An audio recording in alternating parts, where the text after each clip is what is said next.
ni que tu vas rouler dans une belle voiture, ni que tu vas marier cette femme et avoir 28 villas. Même si un bandit t'attaque dans le couloir, Dieu ne peut rien faire pour toi. Et tu l'as remarqué, non? Voilà.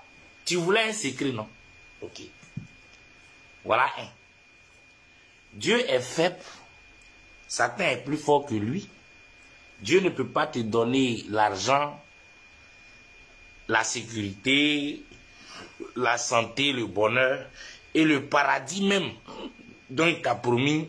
Il n'a pas ça. Ça est dans la main de Satan. Qui va suivre Dieu encore? Est-ce que tu as entendu? Qui va suivre Dieu encore entre vous? Si vous savez que Dieu est faible, que Dieu est petit, que Dieu ne peut rien faire, que le diable est plus fort que Dieu n'a pas un paradis, que Dieu ne peut pas te donner le bonheur, que Dieu ne peut pas te rendre grand, que Dieu ne peut pas te donner ce que tu veux. Qui va aimer Dieu sans intérêt? Parce que votre travail, c'est ça. Vous aimez Dieu par intérêt. Tous ceux qui vont à l'église comme à la mosquée, si tu t'en vas prier Dieu, c'est pour avoir sa protection. Avoir la protection de Dieu, c'est un intérêt. C'est pour que le Seigneur te bénisse. C'est un intérêt. Tu veux qu'il te bénisse, sinon tu ne l'aimes pas. C'est sa bénédiction que tu veux. On dit c'est lui le plus fort, que c'est lui qui a créé ce monde.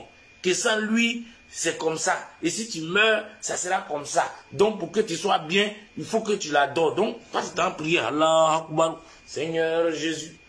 Rien que pour qu'il te garantisse ça. Donc c'est ça là qui te lie à être Dieu. C'est par intérêt. Sinon, si Dieu n'a pas ce paradis pour toi, là, toi tu fais rien à lui. Si Dieu ne peut pas te donner l'argent, toi tu fais rien à lui. Si Dieu n'est pas fort que Satan, alors ça, comme on le dit, son bâtard. Je vais prendre ce simple mot. Vous aimez tous Dieu par intérêt. Ça se voit.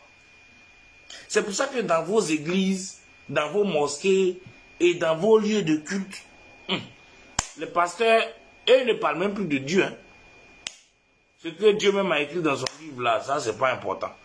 Ce que Dieu même veut là, c'est pas important. Et ils parlent de ce que vous voulez.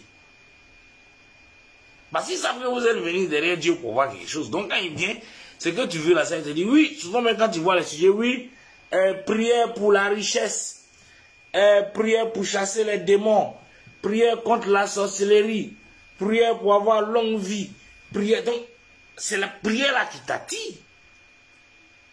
Parce que vous suivez le Dieu par intérêt. Vous partez à la mosquée, à l'église, dans les francs-maçons, dans les scientologies, dans les rosicrocies, partout par intérêt. Vous suivez Dieu parce que Dieu est fort. Vous suivez Dieu parce que Dieu est fort. Et il a un paradis. Mais si Dieu était faible et qu'il n'avait pas un paradis, suivrez-vous Dieu? Vous prenez Dieu comme un marabout. De la même manière, vous partez chez les féticheurs, chez les marabouts, c'est de la même manière. Vous partez chez un féticheur, pas parce qu'il est beau que vous l'aimez, mais parce qu'il va vous donner quelque chose, ou vous garantir quelque chose, ou arranger quelque chose pour vous. C'est pour ça. Sinon, le marabout, là, c'est même pas ton camarade, il va faire comment pour causer avec toi. C'est de cette même manière que vous traitez le Seigneur. Qui d'entre vous aimera Dieu, suivra Dieu, priera Dieu, si c'est que Satan est plus fort que Dieu, qu'il n'y a pas de paradis, que Dieu peut rien te donner, qui d'entre vous louera le Seigneur? Qui aimera Dieu si Dieu est faible? Qui aimera Dieu si Dieu est faible? Est-ce que tu aimeras le bon Dieu si le bon Dieu ne peut rien te donner?